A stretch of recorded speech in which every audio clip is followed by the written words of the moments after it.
How's it going? This is my first podcast, so this is a little bit unusual for me as far as doing any type of lecture-based anything that's run radio style, I guess you would say. The reason for these podcasts are to evaluate or review certain aspects of education. And this particular podcast is based or going to revolve around the review of an article that primarily looks at blended classrooms where technology is, say, 50% of the curriculum, and the other is an instructional portion where the teacher is actually giving the instruction. The technology portion is what we're really going to focus on because of the blended style. This article is called 5 Keys to Closing Achievement Gaps with Blended Learning by John Albert. Blended learning is the same as what they call mixed classrooms, and if you're on my website, directly above this posting, there's going to be a link that will tell the definition between both. Just click on that link, and then it's a really good article. Past that, going back to the article here, the concept of the classroom having a technologically inclined approach is becoming a very big thing, because a lot of schools are spending a lot of money. A lot of districts are involved in this to get kids more immersed into technology for the business aspect later on in their lives. There's some other aspects that we can look at that, and especially in ELA. This particular article, because the individual talks about schools in California, they have a different aspect of looking at it because they have, like I said, ELA concerns. Most or a majority of students that they have are not first-term learners for English. English is a second language to them, so all of the grading scales and things that we run as a state level things for that are primarily concerning or only concerning with English become a little bit more of a struggle for them in those districts, and that's not going to apply to every district, but especially across the U.S. But diversity is becoming definitely a bigger impact in American society. So we're going to start seeing a lot more of this in just about every school anyway, where one language isn't the only thing spoken. And multilingual, well, we already say we have French and we have German or Spanish in a lot of classes, but we look at it as a secondary aspect. Bilingual or multilingual in other countries is a primary avenue of how they interact daily, especially on the business world, and that's what we're ultimately looking at to get children at in education, is how are they going to get jobs later on in their lives.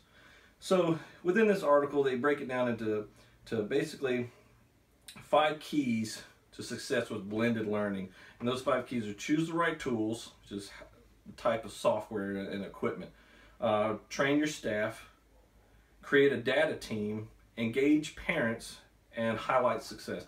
One of the big ones I want to look at is choose the right tools. For ELA or any other type of language, you can really use technology to help assist. I've been in classrooms where we're using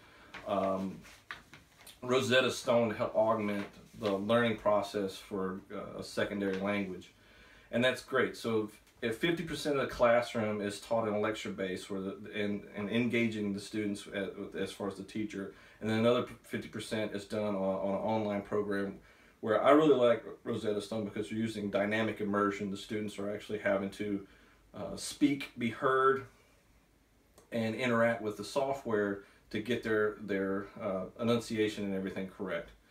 Another thing that we kind of gloss over or don't even really address with interaction with technology in that aspect is this is what used to be not so much of a norm in using say microphones.